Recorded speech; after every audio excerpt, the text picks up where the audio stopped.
Nope, your eyes do not deceive you. This is an extra special Mastcast. We've increased the amount of Mast on Mastcast. He is former Cup Series driver Rick Mast. I am his non-driving son, Ricky Mast, and that is his non-driving daughter, my sister, Kaitie Mast. Hi, Kaitie. Hello, thanks for having me.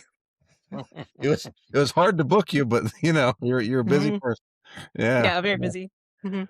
I like how your set looks honestly more organized than me and Dad's. It looks good. You got the Mast times two. You and your our sister, your twin Sarah, back there. Yeah. I have a lot of academia. I have my 3 graduation caps back there, and a little Mass times 2. Dad, speaking of academia, how many graduation caps did you accumulate in your academic career? Oh, I don't know, Ricky. It's hard to say offhand. Yeah, I'm sure it is. A couple, I guess. I don't Yeah. know where they're at. I don't know where they're at.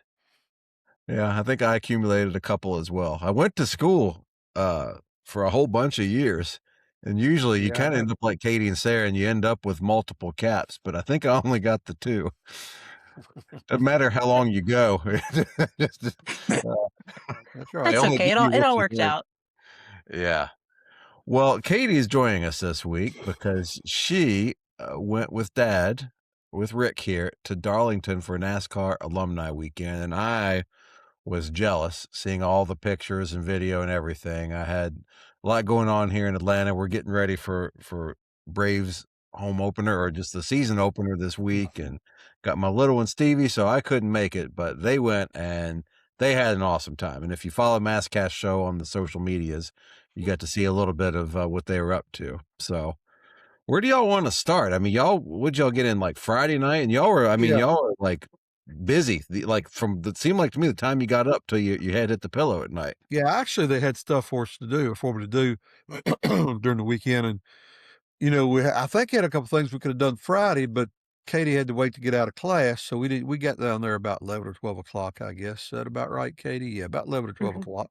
And man, great weekend, right? We've talked about the alumni group here on Masscast before. This is the 3rd year for it, I think. And what it is, for people who don't know, the NASCAR started the alumni group 3 years ago, I guess. And they do one big deal a year, and it's at Darlington, right? That's where all the guys come. They set up a big, nice tent, which more like a grand ballroom, really, right? I mean, they really do it up nice. You're fed. I mean, it's food in there all day long, breakfast, lunch, supper, or dinner, everything all day long. And then what's neat about it, or a lot of neat things, but it's right between the motorhome lot of the drivers and owners and the garage entrance. So everybody coming in and out of the garage or going to the motorhome lot, they go right by us to go in. So a lot of guys will stop in, and probably the most involvement this year. We had the most involvement we've had as more people,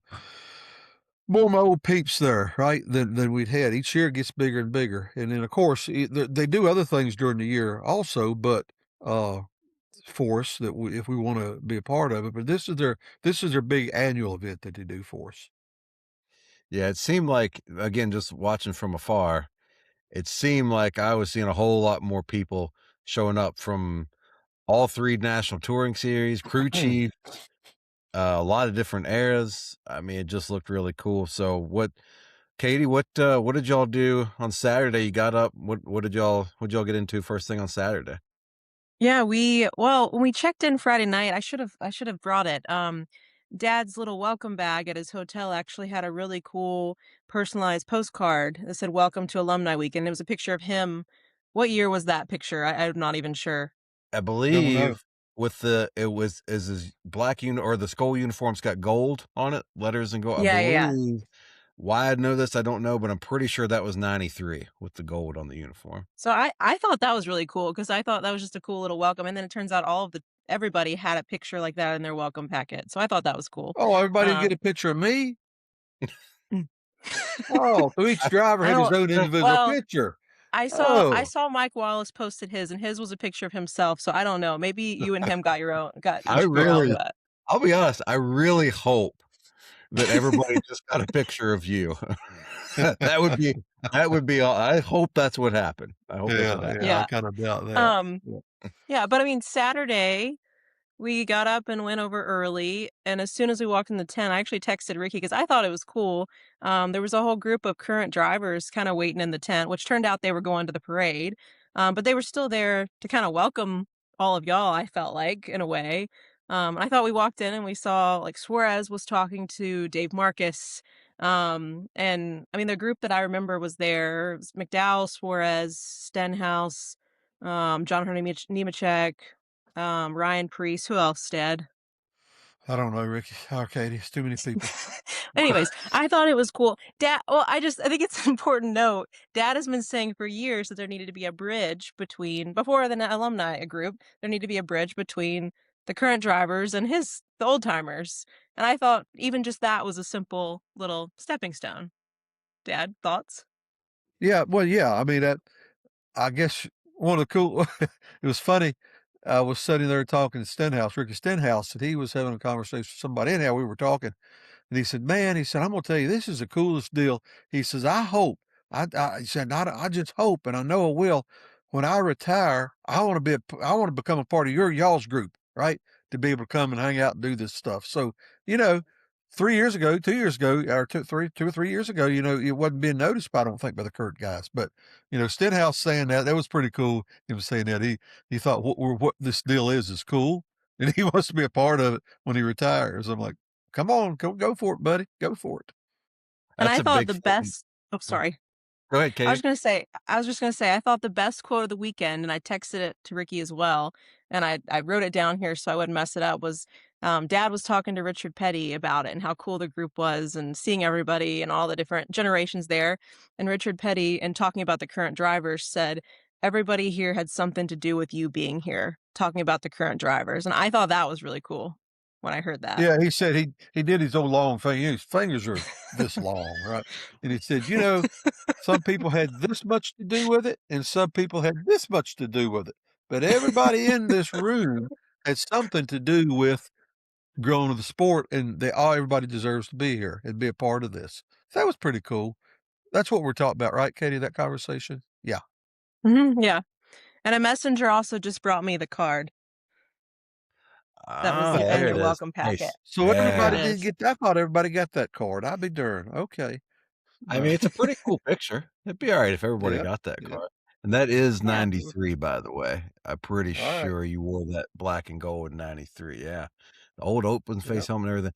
Well, that's really cool. Honestly, and the fact that we're sitting here talking about that, I think with the amount of people that showed up and the attention to detail of getting each driver a welcome with their own picture on it and that kinda that's cool. It's little things like that really go a long way. I didn't and Dad, you and I may have talked about this before on Masscast. I never realized until I started working in baseball the impact of having an alumni program, like what that does for your brand and your sport and everything, like seeing what it means to the former players to come back and then to get to talk to the current players and just the relationships that are built there.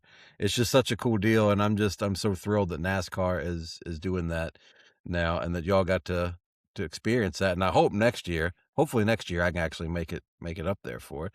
So I thought one thing that just from texting with y'all and texting with Katie that I thought was really cool was, and I've had this a little bit as I've gotten to interview some drivers for my Braves podcast in recent years. I've gotten to really become fans of more and more current drivers after having met them and talked with them a little bit. And I felt like y'all came away from this weekend with multiple guys that maybe you hadn't talked to before that you're like, man, I'm going to pull for those guys now. Is that a fair statement? Go ahead, Katie. It's Katie, turn you to go you. ahead. Oh. Oh, okay. Yeah, I mean, I feel like every time we get to talk to current drivers, I become a fan because you don't like y'all have talked about before, you don't really know them. They're shielded and such with all of their sponsorship deals and everything that y'all always talk about. We ran into Tyler Reddick and Dad shook his hand and talked about getting to meet you, Ricky, at Truist Park and do a tour here a while back, and that was cool. And he couldn't have been nicer. I thought he was awesome. And so that made me a fan of him. Any Mhm. thoughts on that, Dad? Yeah, I mean, yeah, Ricky became a fan of Tyler Reddick's when he had to interview him for, or you interviewed him for one of the Braves deals, right? Am I correct in that? Yeah, about a month ago. Yep. Yeah. Cool dude, and that's right before he started winning. I mean, that was before all he went on that tear of winning, That beating was everybody, winning everything. he came I had him on Behind the Braves as a guest because it's kind of becoming a tradition now with the Braves, a really cool tradition, with the first Atlanta race being the first race after the Daytona 500. The Daytona 500 winner is part of their media tour. When they get into Atlanta, the last 2 years, we had William Byron last year and Tyler Reddick this year. They come to Truist Park and do some things with us, with the Braves. So he had just won Daytona, but he hadn't won the whole month's worth of races that he's won since No, then. Yeah, no, little but did little did y'all know, or he knew anything when you did the interview, what was gonna happen, right? And just a terror. Because 'cause I'm gonna tell you something, Darlington, man, on Sunday, he waxed them. I mean, he just whipped their butts. I mean, the new rules package with more horsepower and less downforce, everybody was fighting or making their best educated guesses what to do with the race cars going there, and the 45 car hit it. I mean, whatever they came up with to to be able to utilize that new rules package, man, they did it. They hit on whatever it was because he was, even though Keselowski was fast a lot and led a lot, if Reddick hadn't had the battery problem, it would have been a boring ass race, man. Because I think he'd probably led every single lap. That's how dominant that car was, and really it was through the center of the turns. Kaitie and I, after we left the alumni suite tent, uh, extravaganza, before we left, we went to turns middle of turns 1 and 2, where our alumni parking is, right? And a good view of the racetrack. You can see all the way through 1 and all the way through 2. And the 45 car, man, through the center of the turn, he would just turn that car down and get under people coming off of 2. And I'm sitting there watching that, like, man, what does that feel like? Because I remember all the races I ran there, I could never get that done. The car just wouldn't allow you to do that. And he was the only car I noticed doing that Sunday. I mean, right in the center of the turn, his car was turning and he was gripping in the back, and man, he was digging and gone. So I'm sitting there thinking, man, they have hit on something, right, to make his car so good today with the new rules. I don't think it has anything to do with his previous 3 wins, right? Because you're in a whole totally different style of racetrack, and this is a new rule, and they were able to capitalize on the new rules. So kudos to the 45 bunch and Reddick, and of course Reddick's getting it done, man. You know what was so cool about him? It was so hot down there, and everybody uses the cool suits now. And his alternator went out, so Reddick decided, well, and I heard him talking about it. I could keep the cool suit on, but my car is so friggin' dominant today. He knew he had the best race car, but he also knew if you run the cool suit, the battery wasn't going to make it. So he unhooked it and drained the stuff out of the water, and persevered and won the race. So he's a pretty determined little kid Sunday, and it paid off for him. when you were talking about how, your car never did that there, you're talking about, like, if you really dive down into Darlington, your car then naturally, like, you see it all the time, you're basically just fighting to keep from getting too much of a Darlington stripe, right? Like, he was just diving down, going under people and sticking, right? He wasn't having to fight that Oh yeah, sliding all the way up. you go in. Turns 1 and 2 are different from any racetrack in the country or the world. You go in the turn, and immediately, as soon as you slam in the bank and you jump back in the gas and get up next to the wall, then you have to get out of the gas to get off too. It's weird the way it works, but nobody could get through there with the speed he was carrying. Nobody. Well, and MJ, yet again, front and center, leaping over the wall on pit road, celebrating victory. Again, that has not gotten old for me. I love seeing that. It's good for everybody, good for the sport. I don't know. I saw this tweet 20 times because somebody tweeted it out and then it took off. And so then a bunch of other people just copied it and pasted it and were running with it as if it was their own, because that's a pretty popular thing to do on social media these days to get clicks and whatnot. But somebody said something, whoever it was, kudos to whoever the originator was, said something to the effect of, MJ don't care one bit about basketball in March. He smells tires and money right now, like, and trophies or whatever, something like that. And I thought that was a cool way of putting it. Like, this is, in other words, they're saying that this is what this dude is passionate about now. This is what he's like. He's out here every Sunday. He's leaping over the wall. He's taking selfies with the pit crew guys, giving a interview to Jamie Little every week. Like, that was cool to see. And, this is always going to happen. Like, I especially feel like with, Jeff Gluck does his poll every week. Was Darlington a good race? Was Daytona a good race? So on and so forth. And it's Right. pretty unscientific. People just vote yes or no. Um, and I feel like I've looked at that and I'm like, man, it doesn't matter what you do. Nobody's ever going to be happy. Like, or not, you're not going to ever make everybody happy is what I meant. Right. Right. And I Right. saw some people saying like, oh, that was boring. I didn't like it. And I'm like, man, if you're clamoring for a race like you had in the '90s, you kind of have one of those on Sunday. I Well, the felt like, thing, yeah, but the thing of it is, it was still over 70% positive, I think, on his poll. I believe I yeah, read that. So which is good numbers because so many races with that poll of Gluck's, man, it's like 40% positive, 60 negative, or 50-50. It's a lot of races in the past have been like that, but all of them this year, man, have been through the roof, right? All of them through the roof. And yeah, back up to Jordan a little bit. Kaitie and I, we were the race. I guess the race had just started. We're on pit road, and I talked to some guys, talked to Chase, talked to Denny, talked to some guys and some other folks on pit road, and that's kind of that's kind of Kaitie and mine's tradition when we go to these races. We scounge around, and then right as the guys are getting ready to get in the cars, we run up on pit road and grab them and yap, right?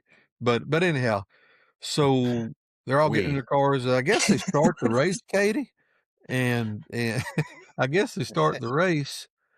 So we walk up down pit road behind the pits or behind the pit box. So we go all the way down turn one, and that's where the MJ or the Reddick's team is. So we're looking for Reddick's team because you know what we were doing. What were we doing, Kaitie? We were trying to find Michael Jordan. There you go. Mhm. We wanted to try to chat with him. And honestly, we get there and we're not the only ones, right? Because piles of people behind that pit box, and they're all just kind of looking around, where's Michael? And Kaitie asks, "Where you reckon Michael is, Dad?" I don't have a clue, man. I don't have a clue. What did we finally figure out? And we never saw, and I told her, I said, maybe he's in the alumni tent, right? Hiding in the alumni tent, but he wasn't in the alumni suite. So, well, he must not be here. But He lo didn't and get him a behold, he didn't get him a postcard.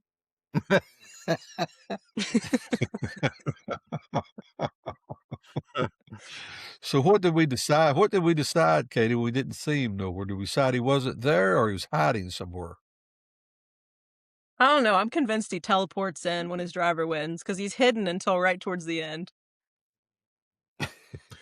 It's probably. Yeah, Mm. I think I saw. I'm not sure. I think I saw he was earlier in the race. He was in Bubba's pit, maybe. I'm not sure. And maybe he bounces around between his three cars a little bit. I'm sure he does as a car owner. I'm sure he tries to be in each pit a little bit. And obviously, though, by the end of the race, he was with the tele. It is true, at least on TV and watching as a fan. Really, most of the time, we're not really seeing him until all of a sudden his car wins, and there he goes. He's out on pit road, big old grin. There he is What did you? talking to What, Jimmy on his way to pick up Tyler Reddick. you know, it's a fun what little tradition we got going. yeah, yeah, it is. What did you say? He tell her what's, Kaitie? He does what? Tell her what's? Well, I said maybe he teleports. Do you Teleports. know what Oh, that is? no, not really. No, That's That's like okay. in Star Trek. You just get in that little tube thing, and it goes, and oh, it just okay. All right. Well, like maybe like in that. theory, I'm in Georgia, y'all are in Virginia. If I had a teleportation device right here, I'd just hop in it, and then I'd be sitting there right there in between y'all right now. Well, I can tell you this, the 45 car was teleporting all day from the time they dropped the green to the checker. That thing was in teleport mode. Now that car was fast. But Man, anyhow, yeah. back to the weekend. Kaitie, you could go more about Saturday, what all we did on Saturday if you like.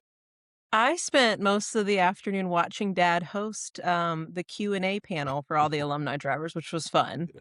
So I got to kinda sit back. Well, I actually went out in the fan zone and watched and took some pictures and videos, and I thought you did a really good job. I Oh, had thank you. texted. Yeah, you're welcome. It's funny, Riggy and I were texting a few weeks ago when they ask you to host, um, we were like, "There's 0 chance that he preps for this." Yeah, And, none. like, I feel like a lot of hosts for things would generally prep questions and thoughts, and no, but it worked out perfectly. I think prep would have made your content not ideal.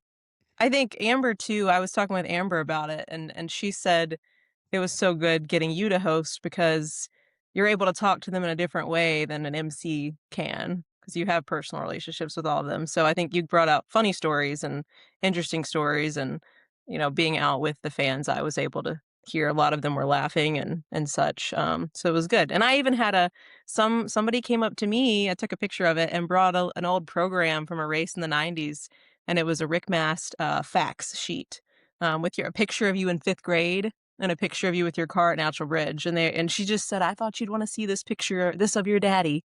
I have no idea who she was, but that was really cool. That was cool. But I thought you did a good job. Well, thank you. Yeah, it's easy with those guys, man, because I know all the guys. I know all their stories. From golly, we had Donnie Allison and Dave Marcus and Bobby Labonte and Terry Labonte and Phil Parsons and Hornaday and Skinner and gosh, I'm leaving everybody out. Then the crew chiefs, with golly, Todd Parrott and gosh, Petrie and all the guys we had. Man, what did I say? Yeah. I don't know who all we. There's a bunch of people. We did Ricky. I think we did Phil Parsons. We did 3 sessions or 3 or 4 sessions, maybe 4 sessions Or Saturday. Yeah, well, yeah. 4 sessions Saturday and 1 session Sunday. Phil Parsons. I mean, guys, the list just goes on, you know, and it is real easy to host with those guys because you know they all told me what we're going. When Amber Wells, by the way, the founding member and the driving force behind the alumni group. She's kind of her and her team that pull this off, right? And kudos to them, man. Kudos to Amber and her group. Golly, they do a good job with this thing and continue to do. But when you're doing things like that, it's pretty easy, or it is for me, just because it's very natural. We know all the guys, and it's just like when I walk in the room, and there was guys this time that I haven't seen since 2001 or 2002, right? And you fire up the conversation, it's like, last week. It was just like last week when you're talking to these guys, and it's the same friggin' conversations, that you had then. And there's a lot of neat stuff there, man. There's a lot of neat stories with all these guys, and there's a lot of emotions with these guys. Uh, Daryl and Stevie, Steve is one of my favorites. We had a good conversation, and Daryl, I mean, it's just Michael, everybody. I mean, I just keep going on and on about it, but it's just, and somebody, I was listening on Sirius XM today, and I don't know if it was Moody, it was somebody of relevance was talking a little bit about it, and they were saying maybe I forget who it was, but anyhow, they're saying, well, might have been Mike Joy, nostalgia. How did he put it? Nostalgia of this sport rules the sport. The nostalgia rules the sport, something like that. And, we get caught up in that a little bit too much. I think some fans get caught up in that because, nostalgia is cool, but this is 2026, right? And we're worried about the present and going forwards and what we do with our sport. But I just think after witnessing so much of it this weekend and then witnessing the current drivers, I don't know if they're in awe or excited or just really interested in the alumni group and that mix. And it's like, the thing has really gotten to where I think we could start interjecting some stuff. Everybody intermingling a little bit. That's what we'd all like to do. That's what I know NASCAR would like for that to happen. Let us do some intermingling with the modern current crop of people that are in our sport and do the entertaining and put their lives on the line and live the sport 24 hours a day, because that's what they all do, man. That's what they all do. And I think that's part. It's almost like when you spend the weekend with these guys that we spent decades with, racing with and against. It's almost like now you look back and when you talk with everybody, it's like, I don't know. It's a weird kind of a bond there. It's like maybe you're in a foxhole. I mean, I never had to serve my country in war, right? But you would think if you're in a foxhole and people are firing at you, they're trying to kill you, and you got your buddies with you. I think that's something that, I know it do through my dad and other folks I've known that served. That's something that sticks with these folks forever through their life because they were in that foxhole, and it just seems like our group. It looks like when we're all together now, it feels like that. It feels like we live through a time that we're all in a foxhole together. You know, even though we're trying to outrun each other, we're still part of something that was bigger than any of us individually, right? And as a group, it was a pretty big deal. So, it just lives on. It's just, I don't know. You just kind of have to see it. Kaitie put it best in one of her Facebook posts or tweets or whatever it was, and I can't remember exactly what she said. What did you say, Kaitie? Do you remember? Can anybody pull that up? I mean, you really, I mean, really, what you I said, felt you like really hit it, man. You really well, did. I felt like it was really, like, magical, not to sound all too cheesy, but Not be I cheesy, like yeah. you mentioned emotion. I mean, there was a Hall of Fame driver with tears in his eyes a lot of the weekend because he was just so happy to see everybody and hear the Yep, stories, and when you went up to him to give him a hug bye, I mean, he was all but crying I and know. just happy tears, and Yep. I think it was just really cool, and We're not I kept dropping saying to names you here, but it's a Hall of Famer, and he wasn't the only one either, right? So yeah, that and Sunday I mean, as soon as you and I got there Sunday, it was like there were so many cool people there, and that's why I even texted Ricky and I was like, "I feel giddy." Like, I don't know these people personally, but this is so cool. There's just so many cool people here, and, I think, like what you just said, like what I posted was that it you could just tell how much it meant to all of you that that was a thing now, that the NASCAR Alumni Association is a thing now. yeah, I, yeah, I and it think is, that and it's hard, but I'm trying to put words to this, Ricky, and I can't you're really, but not. the foxhole deal to me is a good analogy. I mean, that's the best Yeah. way I know how to put it. I don't know. No, it's well, you know what it is, Dad? It's when you go through something that's unique and there's only a few other people on planet Earth that you know that were there with you or went through the exact same thing with you at that time, you're always going to be bonded to them forever, no matter what. Now, this is a much smaller scale thing to me, but if you look at folks, I'm not going to go into explaining what the MLB fan cave was. It was something I did a long time ago. A lot of people applied to do it, and I got to do it with 8 other people, all from around the United States, and we went and lived in New York City for the summer and worked for Major League Baseball and kind of a dream job thing. That's the quickest way I can put it. Um, and with the small group of us, there's 3 other people in particular. I'd be happy to see any of the other 8 today. If they walked right in this room, I would. But there's 3 in particular that are still close friends of mine. And if you look at us on the face of us, we're from all over the country. We're very different backgrounds, different people, a lot of different interests.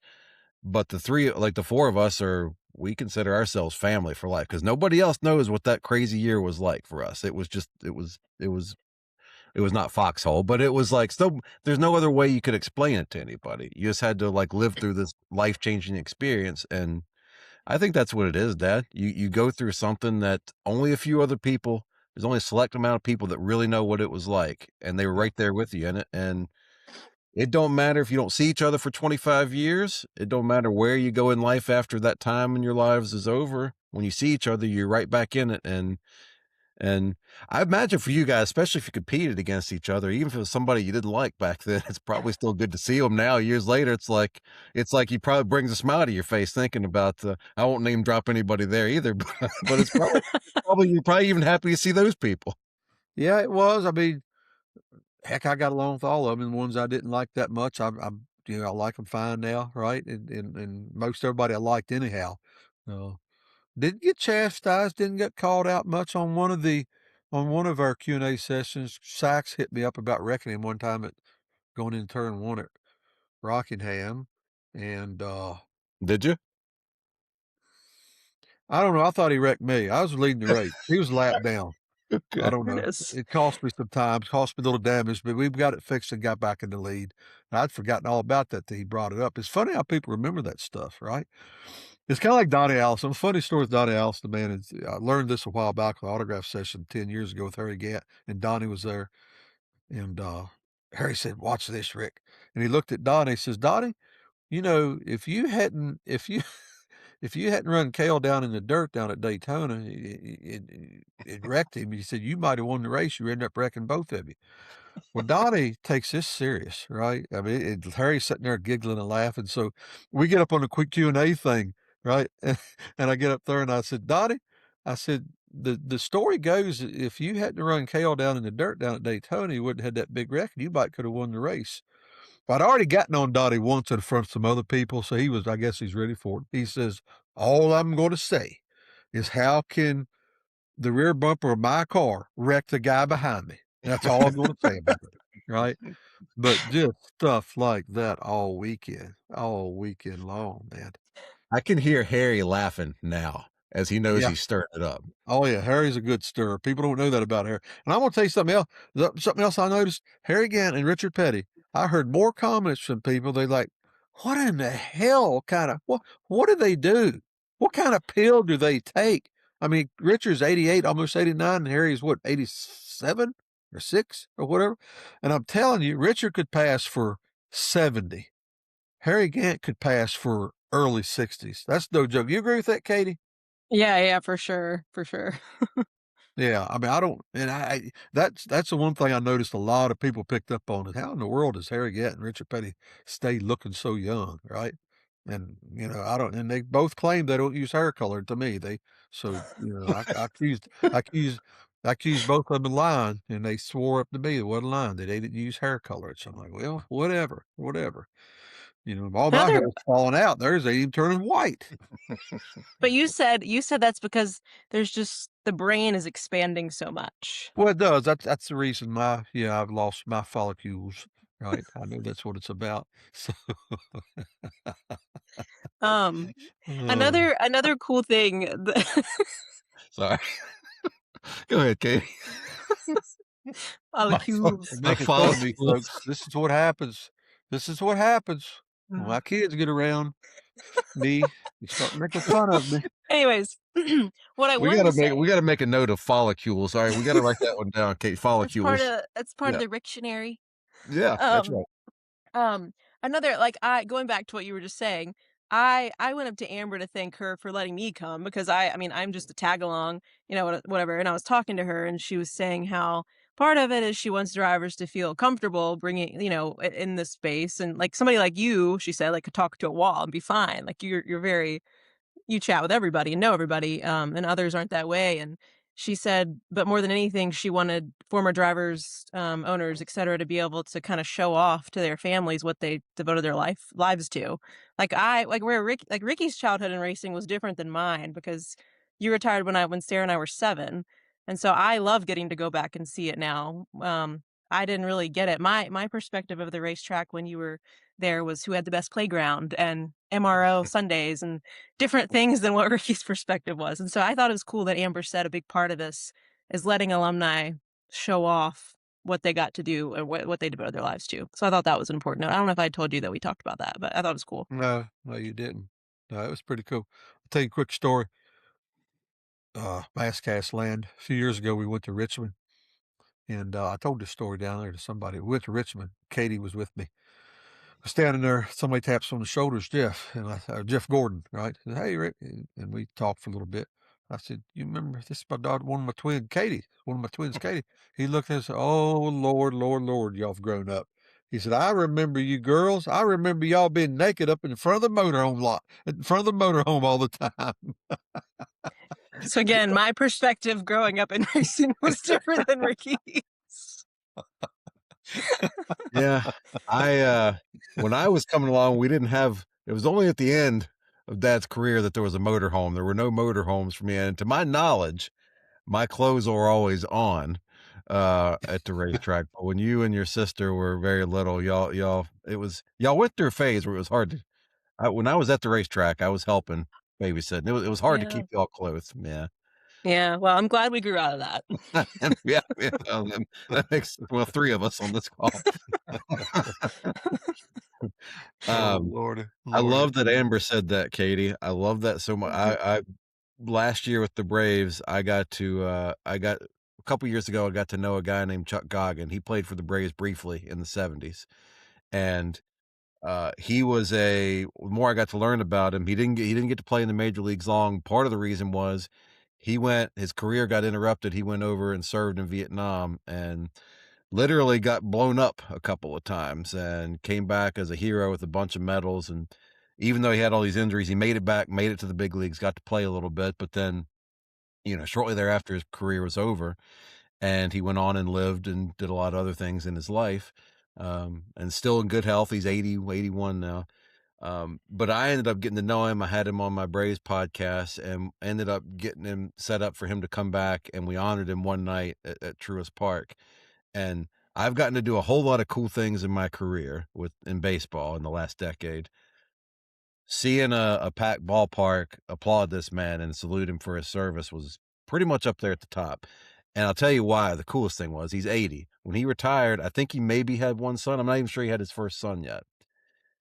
And he had 20 family members there with him for this to see him last year. And I thought that was what made it special to me. And I thought very much because of NASCAR and Dad and what you got to do. I'm like, all these people that have just heard stories or maybe seen a couple pictures of him during his playing days, during his career, they got to show up and see him get recognized, and that's what it's all about, and that's what's so cool about what Amber and the alumni program are doing is, like, not just for you guys that were other competitors, but for people like Kaitie and just family who maybe didn't get to live it or just weren't around it much, and I just think that's awesome. I love hearing that stuff. Like, I loved y'all got to like, Dad, y'all went on the pit road before the race like you were talking about, and you talked to Chase, talked to Denny, but you got to talk to Denny's mom too, whichever one of y'all wants to tell that story. I love that. Go ahead, Kaitie. Well, I saw her walking by a couple of times, and I told Dad, I'm like, that's Mrs. Hamlin. And so, anyways, Dad, again, always no stranger, kind of stood up and said hi, introduced himself, and she was so sweet. She knew exactly who he was, and we talked to her for what, 10 minutes, At right least, before yeah, the race. I mean, it yeah. was during driver intros, just on pit road, and she was saying how when Denny was growing up, she always rooted for Virginia drivers. So she rooted for Dad, and she was saying the quote that stuck in my mind. She said, "All I ever wanted for Denny was to have a chance to be able to race against somebody or guys like you." And I thought that was really cool. And look what he's done. The funny part of this story was like we were talking for 10 minutes. Hugged her. She couldn't have been sweeter. Dad immediately went over to Denny and said, "Hey, Denny, just talking to just talking to your mom. She's such a sweet lady. What happened to you?" And I wasn't right there. What did he say to you? I had to say it twice. He didn't understand the first time, right? Then I said it again, and I don't know what he said. He was grinning the whole time. I mean, Yeah. he was cool. He was fine. But I have to admit, man, woman's sweet. She reminded me of all the moms in the 80s and 90s to me. All the moms and wives that we all came through with and grew up with and all, man. She's just a sweet Southern proud mother, right? And Mhm. just as sweet as she could be, right? And I still don't know what happened to Denny on Well, that deal. well, and she alluded a little bit to how you got onto the subject of Denny being like the villain in the sport and how that's tough on social media. And you kind of said, "Our Meemaw, your mom, would not have handled that well, No, social no, media." And neither no. would neither would mom. No, no, no, it wouldn't social media wouldn't have worked very well for my wife and my mother back in those days. It'd been kind of of course, they all gotta do it, right? They've all gotta take care I mean, I'm sure they've all been schooled, you know what I mean? I mean, I'm sure they all understand that's the world we live in now, this stuff, but yeah, yeah. Such a sweet lady, man, just such a sweet lady. You're so right about the moms in the 80s and 90s. That immediately made me think, Dad. I believe this was at Rockingham in the early 90s. Talking about the king, well, you had the queen, Linda Petty, uh, rest her soul. She was, you know, the king is the king, but I think when it came down to it, if there was somebody that was more powerful than the king, it was probably the queen, Linda Petty. I believe this was at Rockingham, and I remember the singer's name, but I won't name drop him here in case I'm wrong. But I believe it was a country singer that was kind of popular at the time, and I don't know if he was coming to play a pre-race concert or something. But anyways, he brought his bus with him into the infield, and wherever and Kaitie, this is when I was coming along. We didn't have playgrounds in the infield. You just kind of found you a dirt patch somewhere, and that your playground. Um, but I guess there was some place there in the infield where in Rockingham where kids were playing, and the singer's bus gets parked right, like they bring that bus in, they park it right where we were playing, and So I guess a few people were upset and were like trying to get them to move the bus out because this is kind of where kids had congregated or whatever, and they weren't moving it. Well, then Linda Pendy found out that this country singer had parked his bus right where the kids were. And I don't know who exactly she went to or what exactly she said, but when I tell you that bus got moved, when Linda Petty told them to move that bus, it got moved, and Yeah. it got moved in a hurry. Yeah. And that space was cleared out, and I just always thought that that was just a good little. That was a good. I mean, the moms and the grandmas, they're still, even the NASCAR world, the traveling circus it is. They're still the moms and the grandmas that that everybody respects and that everybody listens and follows. Yeah, a Um, neat little story about Linda Petty is that there's more stories like that about Linda. A lot of stories with Linda Petty, excuse me, with Linda Petty and gate guards and some wife or mom getting stopped at a gate somewhere and Linda getting involved, right? May have been something like that with your mom, guys. I can't remember, but No. but I do know this. I do know this. Early on, when I first came on the scene in cup racing, Linda Petty took your mom a little bit, I guess you could say, under a wing at the racetracks. She would, each time we go to the track, Linda would show Sharon, your mom, where to go, what to do, how to do this, how to do that, who to pay attention to, who to blow off, who to, who, you know, who to buck up against and all that. And I just thought it was so cool that Linda Petty, the queen of our sport, man, that just took to Sharon and I, a couple of nobodies coming up through, right? Or at least I was. Sharon wasn't, but I just thought that was cool that she did that for Sharon, for your mom. It was a cool deal. And it went on. It went on through each track, right? I mean, each track we go to is a new place, and of course, we didn't know exactly what to do, and Sharon didn't know as a wife what to do or where to be or where to go or what to do, right? And Linda Petty kind of took care of her, looked over her for it was like a mother hen to her there for a good while. And that was I don't know, it was just so cool, right? And it goes back to the alumni group, man. Every friggin' thing you think about, of course, racing has its bad side, it has its downside, it has its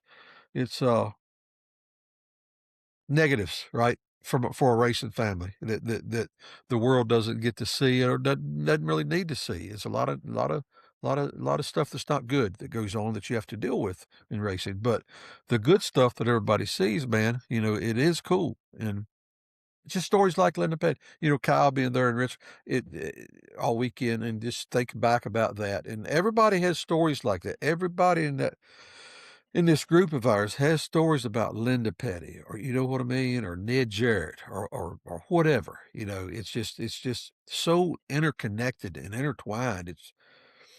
I don't know. I tell you what would be cool somehow if every single person that come through that deal next year had a GoPro. Right? You had to wear that GoPro all day and you had the producer sitting there downloading all that stuff. Now the producer would have to be very very, how can I say, very trustworthy because a lot of stuff would have to be cut because of stories told that don't need to go out in public. But just to see the camaraderie and all the interactions with everybody, it would be a cool little miniseries thing just showing the interactions of everybody. It's like Katie spoke earlier about you one Hall of Famer, really being emotional all weekend, right? And we witnessed it. I witnessed it. I hugged him, told him I loved him when we left. We got emotional again, right? And then it's I don't know, just kind of special. They had camera crews all weekend, so I'm curious. I don't know if some of it I haven't watched, the recording, but I don't know if some of it was aired during race day or what, but they had during the parade through Darlington, they had a camera crew up there, and they had multiple camera crews throughout the tent all weekend, so I don't know, maybe they'll surprise us with a Yeah, little it mini could be. documentary. I'll tell you the problem with that is, and I noticed that myself, and I know everybody else is like it. You were trained somehow in racing with reporters and cameras to see them and then go into a different mode.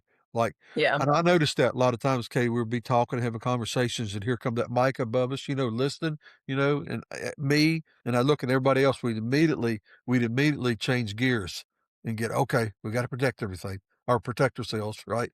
We can't be talking about this and that, for them to pick up on. So you don't, I did see that. I mean, it would be, normal conversations. And when the cameras come around, you tone it down. That's just what it's inbred in us, I guess. From 20, 30 years ago, you just natural instinct. Uh-oh, here's the camera. Hush up. Or, change the story. So, yeah, but they were. Kaitie, you're exactly right. They had a crew there the whole time. You didn't tell them about the parade, man. Or girl. Is it man, girl? You didn't tell them I'm about the parade? sorry. Okay. I'm sorry. There was a parade. I got to ride I got to ride in the NASCAR car to the parade grounds with Amber and her team, and they were a blast. Amber, Carrie, all of them, they were a blast. They were honking horns and getting the fans fired up, and y'all were all up huddled in your little short school bus together. And then we got out and got on the float, and y'all were throwing rubber ducks and candy at lots of fans, and that was cool. I think what you and Jeff Hammond were sharing a bucket Yeah. Yeah. of candy, and the Yeah. problem was, though, why did your bucket keep getting lower? What do you mean lower? Well, Dad started just partaking in the candy. Oh, well, no. Hammond kept throwing out too much candy. I said, man, pace yourself. You got a 5-gallon bucket here, and we got 3 miles of candy to throw, dude. And he One of did. the best and then one time Dad was eating a thing of Pop Rocks, and it was pretty windy, and so the wind caught his Pop Rocks, and then it fell on the floor, and a little kid went running and got his empty bag of Pop Rocks. Oh, I didn't see that. Oh, man. Oh, man. But The yeah, the funniest parade was really cool. the funny story from the parade last year, evidently, Hornet Day, he he ran out of candy at the end, and towards the end of the parade, he didn't have any candy, and the little kid hollered, "Candy, candy!" Hornet Day said, "I'm sorry, I'm out of it." And the little kid made a derogatory remark towards Hornet Day that we And can't then repeat. We can't yeah, repeat on yeah. Mastcast, and a hand gesture that we can't repeat on 2 Mastcast. hand gestures. 2 hand gestures and a comment to Hornet Day. That was probably the top of the that was pretty cool and pretty funny. Yeah. Yeah. The parade was fun, though. I thought when we got back from the parade, I think it was when we got back from there, remember, I thought it was cool, Steve O'Donnell was waiting in the tent, and he went Yeah, around and said hi. I was watching, he looked like he made an effort to say hi to everybody in there. What yeah. did you say? Did you talk with him Yeah, well, much? that was the other thing that was cool, right? Uh, maybe Saturday, spent or maybe Sunday morning, I forget when it was, spent a fair amount of time talking to Ben Kennedy, right?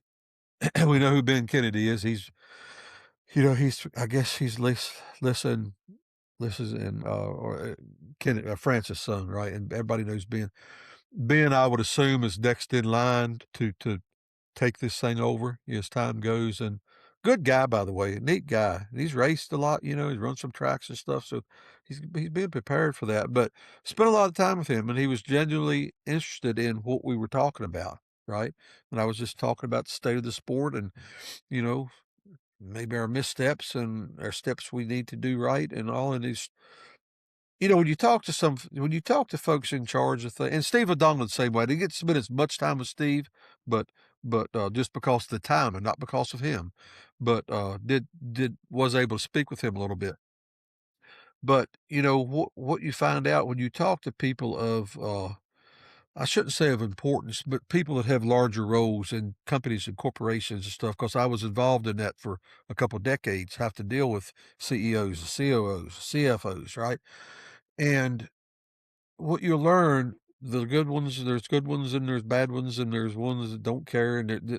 But you get a sense when you talk to these people, are they listening to you or just are they being polite? Just being nice and being polite and chatting with you and all.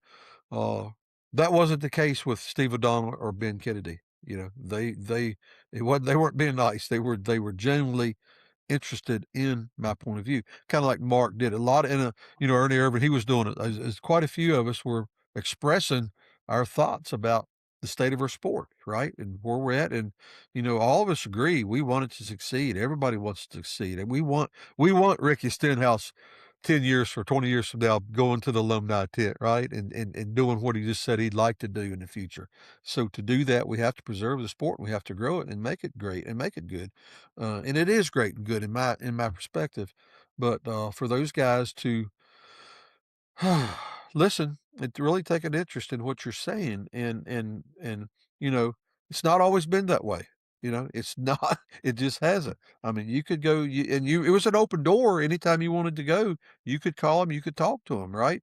But I don't think I noticed the sense of really receiving what you would say to them the way it's being done right now.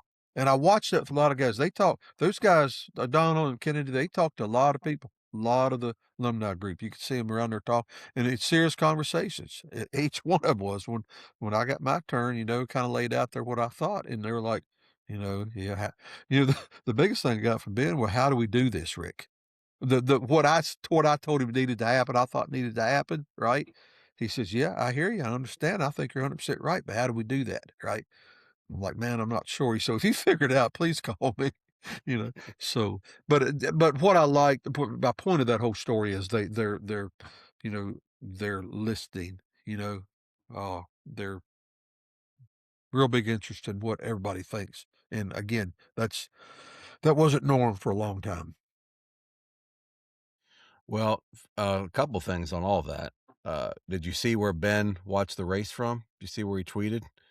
He actually went up in Yeah, the I saw stands, that. him and his colleague, they went up and they were fans for the day, and I thought, "Oh, that's cool." And even if you're doing it to be seen to be doing it, that's fine. You're still up there doing it and experiencing it, and I thought Jim that was France really used to cool. do that a lot. Jim France used to do that, Ricky. He used to do that.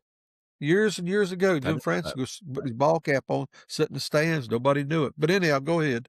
I'm sorry. No, I think that's one of the best ways. I know my bosses with the Braves, they do this regularly. During the season, they just like, when we got a home game, they walk around the ballpark. They take laps during the game. They just to see what fans are talking about, what they're doing, what Right, they're interested in the ballpark, what right, gear they're wearing, just no set agenda other than just to walk around and see, like, what are our fans into, you know? And just see how our fans are doing, and I think that's exactly what Ben was doing there and what NASCAR should be doing. I'll tell you something else, and I totally get what you were saying earlier about not wanting the cameras around and everything, but I would say this, from what I've seen, at least from marketing perspective so far this season, NASCAR is doing a really, really good job of marketing the sport and tapping into they're tapping into the right level of nostalgia, I feel like, yeah. while still also trying to show off their current stars and the current product that they have.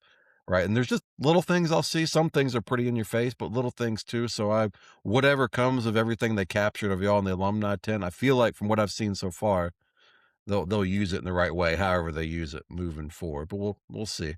Um, Kaitie, what were some of your is there any some of your, like, standout moments or memories from the weekend that we hadn't touched on?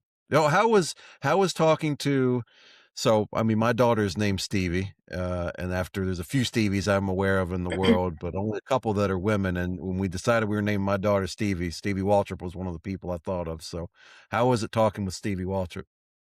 Well, so dad that was, they were a couple of the first people I think we talked to on Saturday, weren't they? Or Sunday, I Sunday, guess. Sunday. Yeah. Um, and we walked up and dad was yapping with both of them, and then I'm always just a little shadow in the back. So then I came around and just introduced myself to Stevie, and she kinda stopped me and she goes, "You're a spitting image of your daddy."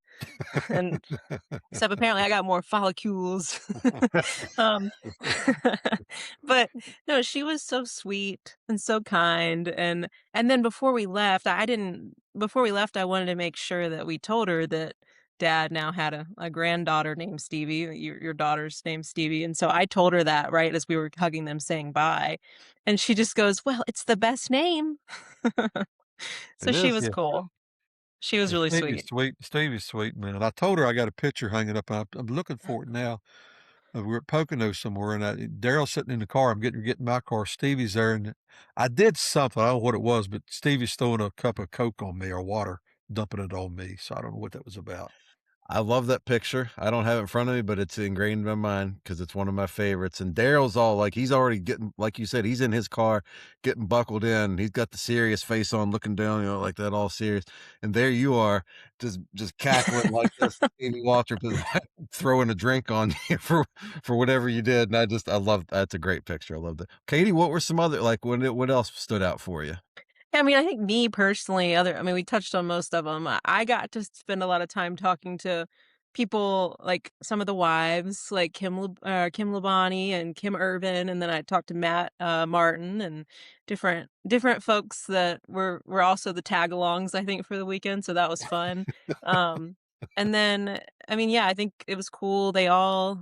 Everybody who wanted to got to go to the drivers meeting. I thought that was cool, and they all got recognized during the drivers meeting. But I don't know, I felt like, because I went 2 years ago with dad, the first year that they had it, and I felt like in the last 2 years, it's amazing how much it's grown in just 2 years. The tent was bigger itself, there were so many people there, and it was really, really cool. I was posting a lot of my stories, and friends of mine in class who do have no idea what anything NASCAR is, were asking me all about it and what it meant and this and that. And that is one thing. Michael Jordan being in NASCAR, all of my classmates know that he's a NASCAR team owner. They don't know much about NASCAR, but they know that he owns a NASCAR team, which I think is neat. But yeah, I had a blast the whole weekend. I love going to races anyways. Like I love following dad around. Um, and now I can kind of go off to the side and try to make my own friends while he continues yapping. So yeah, it was a blast. Well, one thing that's happened over the years, you've been going with me so much, that's what they all grab me. "Where's Kaitie?" People grab me, "Where's Kaitie at? Kaitie not here? Where's Kaitie?" I'm like, "How the hell do you know Kaitie?" You know what I mean? It's just, so Like Kaitie does her Winston Kelly came over to say hi to me first. Very nice. Ron Hornaday always says hi to me first. Yeah, yeah, yeah. Katie's better. She can you Kaitie can gab too, Ricky. Oh, I know. She got the gift of gab also.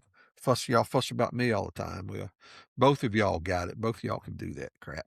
So I've gotten better at it through the years. Katie's definitely better at it than I am, I think, naturally. I've had to work at it, not Mom is conscious. all of definitely the best. who who is? What's Mom. she I say? said, "Mom." Oh yes, she's a best. One thing, we'll back up real quick. I meant y'all were talking about this a minute ago, and I had to fill in for Kenny Wallace on Herman Schrader's show this week for Dirty Mo Media. We're going to be doing it again next week. I guess Kenny's off to Europe or somewhere. But anyhow, we talked about and Schrader brought this up, and the guy Alan, our co-host, he was talking about it because he's in turn one at Darlington in the grandstands, and he brought this up, and I had to second it. And I kept noticing this, all the people out there in the fan zone, right? I'm looking, and it's like all of a sudden we've got a different audience all of a sudden. I'm looking at all these friggin' 20-something-year-old people with racing apparel on that I'm like 6 or 7 years ago, all I saw was old people, it seemed like, at these racetracks. I'm telling you what, we've gained some younger people in this deal because it was very evident to me at Darlington that, man, this is a younger group again, right? This looks like the group that came along when I was racing in the 90s, They're all like young and energetic. You agree with that? Did you notice that, Kaitie? Yeah, well, You remember didn't you and I talk have about talked it, Yeah, huh? well, you and I have talked about, I feel like since you and I have been going back to the track, like what? I started going with you again probably like 09-ish or so. Yeah, We yeah, try to go every year to the close right. ones. And I feel like especially in the last maybe 5 years, there's so much more driver involvement out in the fan Yeah, zone than there ever had. Well, I know it used to be that way when y'all were racing, but I feel like when I was coming along with you 15 years ago, you couldn't see anybody, you couldn't find anybody.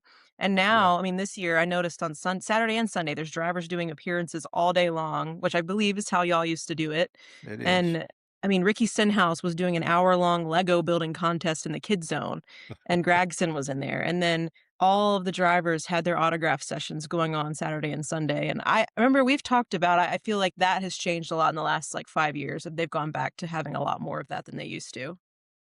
Yeah, they have. There's no doubt. And man, that whole deal, the fan experience to do at Darlington, I told Katie, I said, man, because it was the whole front stretch outside of the racetrack. I mean, from one end to the other, you had the manufacturer set up with all the cars. He was doing smoke burnout things and just every friggin' thing you think. I told Katie, I said, this is the way it was at all the racetracks in the 90s, right? we go to the racetrack, and heck, man, halfway outside of the racetrack where all this stuff was set up was just such a big to do, you know, and just hordes and hordes of people in there doing their thing, right, and having fun and souvenirs and all the stuff going on. And, you know, the last few years, we go to some of these tracks, and it'd be like, you know, a couple dozen souvenir trailers set up. And I'm like, Mhm. that always dejected me. It always, I'm like, what in the Or they hell, had that man? remember when they went through that phase where they just had everything in one big tent? Yeah, They that's went when o they took away the haulers? they Like, took the away the haulers, did yeah. the contract with the one company. Yeah, I never liked that, you know. And but like at Darlington, when I told Katie, I said, "Man, this is the way every single racetrack was. Did this same thing, right?" And it's just like the event, right? You know, before you go inside, you've got to go do this. You got to go check all this stuff out because a lot of giveaways. You know, the manufacturer. It's a neat deal, man. And hopefully, all the other racetracks will start doing this, you know? You do that, and then what it does, it allows the drivers to come out and do some stuff other than just sitting in a souvenir trailer, which is fine, right? That's no problem, but there's other things you can do and other things fans can do, and, I don't know, man. It was just it was a younger looking bunch, right?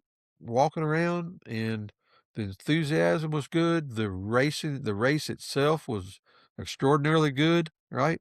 And the only thing I didn't care for Sunday in our banquet hall alumni tent, we went back in when the race started. Katie and I run back in there to watch the race on the big screen and eat.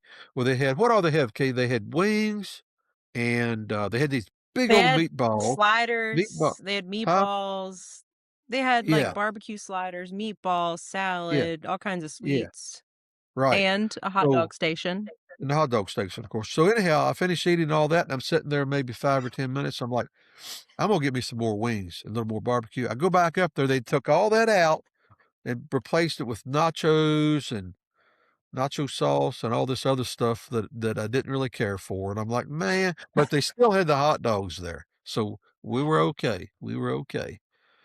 That's pretty Yeah. tough. We made it. I will Yeah. say, going back to what you were just saying, I think the most important thing about getting more fans is people simply going to an in-person race. Like, I took, Yeah, as you know, as y'all know, I took some friends to the races the past few years.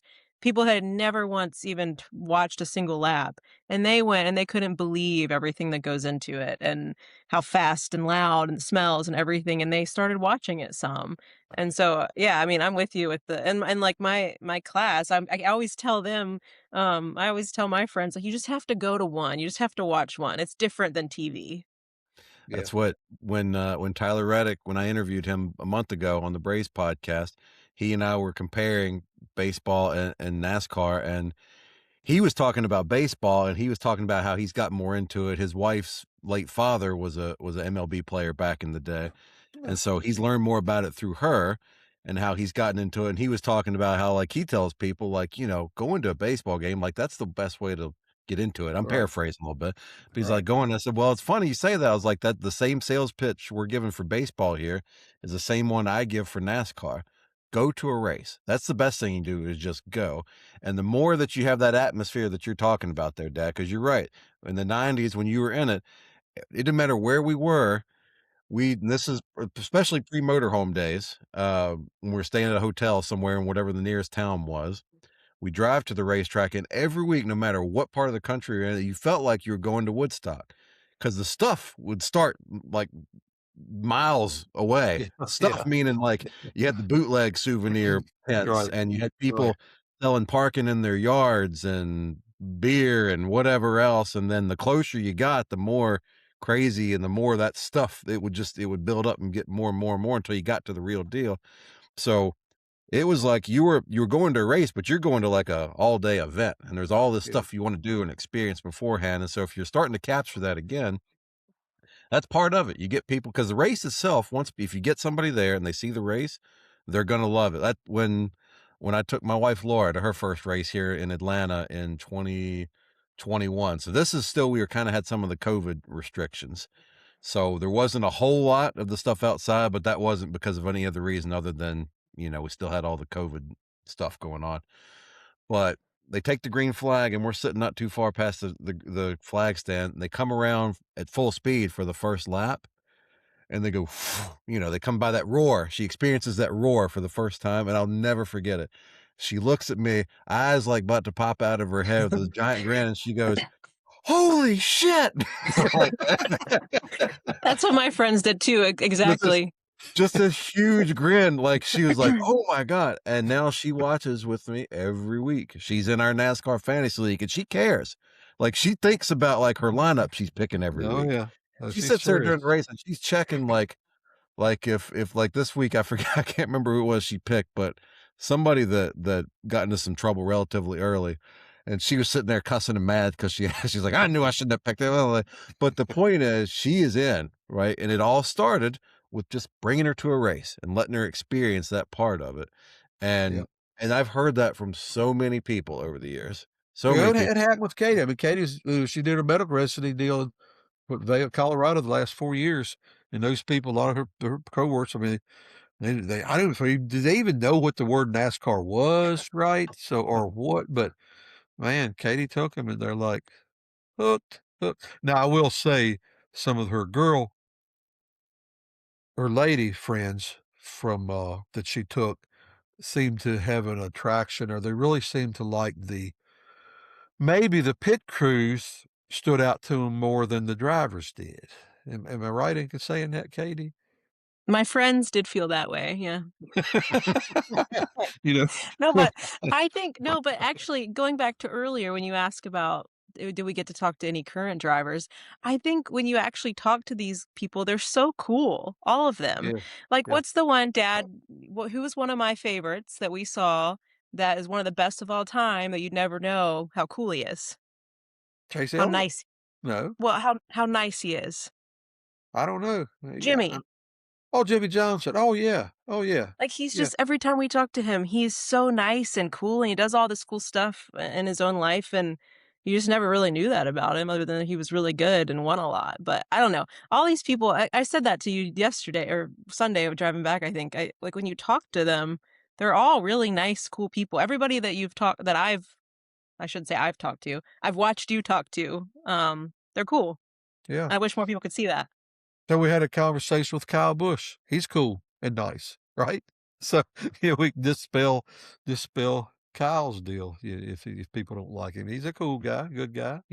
All these guys, it's just when you strap on the helmet, you know, Logano, and I don't know Joey Logano at all, other than I spoke to him one time, and everybody talks about him being so nice and so cool, but he goes through the biggest transformation of any driver there, of being so nice and cool, and he straps in the car and turns into Tasmanian Devil, right?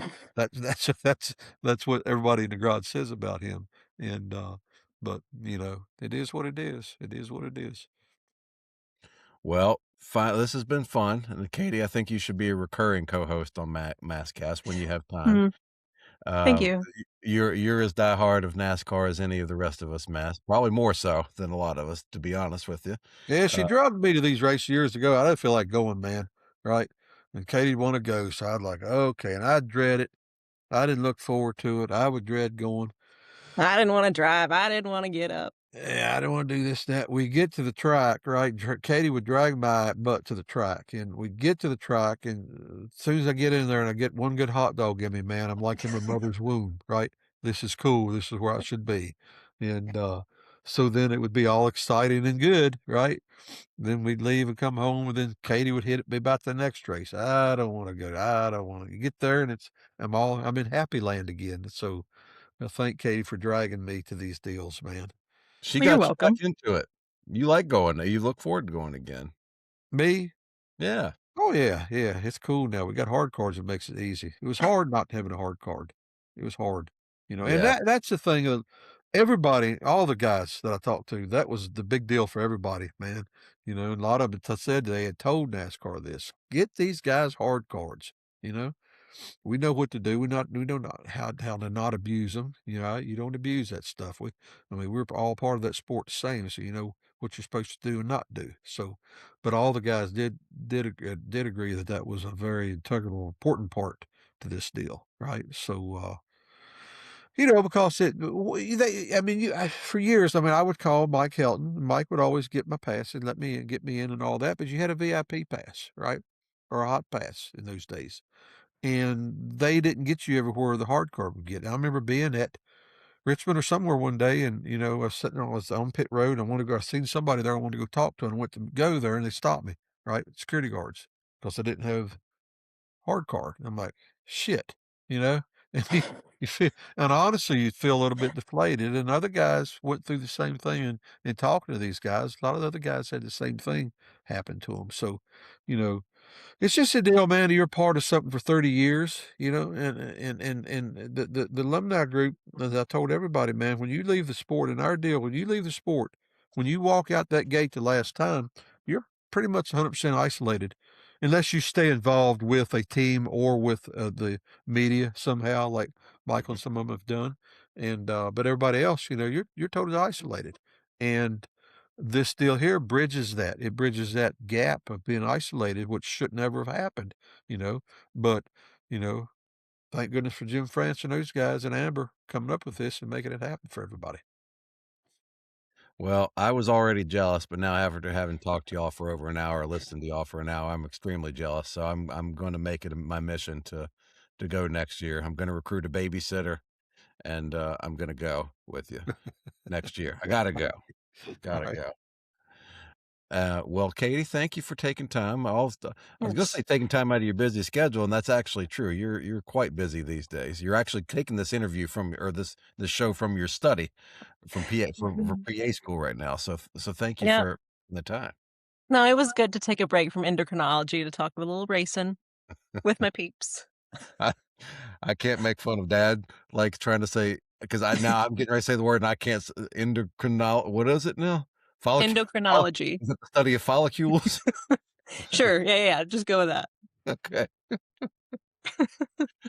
Uh, well, this was fun, guys, and hope everybody out there in Masscast land enjoyed it. And Kaitie, we're gonna have you back on again. I think you have elevated our show, and Yeah, I believe so. we'll get your twin on here sometime. We'll never get Mom on here. We'll try, but she'll never come on. It was fun to Yeah. talk We'll about. we'll try. We'll try. Yeah. All right. Well, we appreciate y'all listening, watching, following us on all the socials. Mastcast Show. He's at Rick Mast 22. I'm at Ricky Mast. And Kaitie, if you want to plug your socials, you can. Or I mean, no. I'm at Kaitie Mast, but I spelled my name weird, so good luck. Okay, there you go. That's your mission. Good luck, everybody. All He's right, Rick. guys. Thank y'all. He's Rick. She's Kaitie. I'm Ricky. Did I say that right? He's Rick. Yep. She's Kaitie. I'm Rick. All right, nailed it. Toodaloo. See you next week, guys. Toodaloo.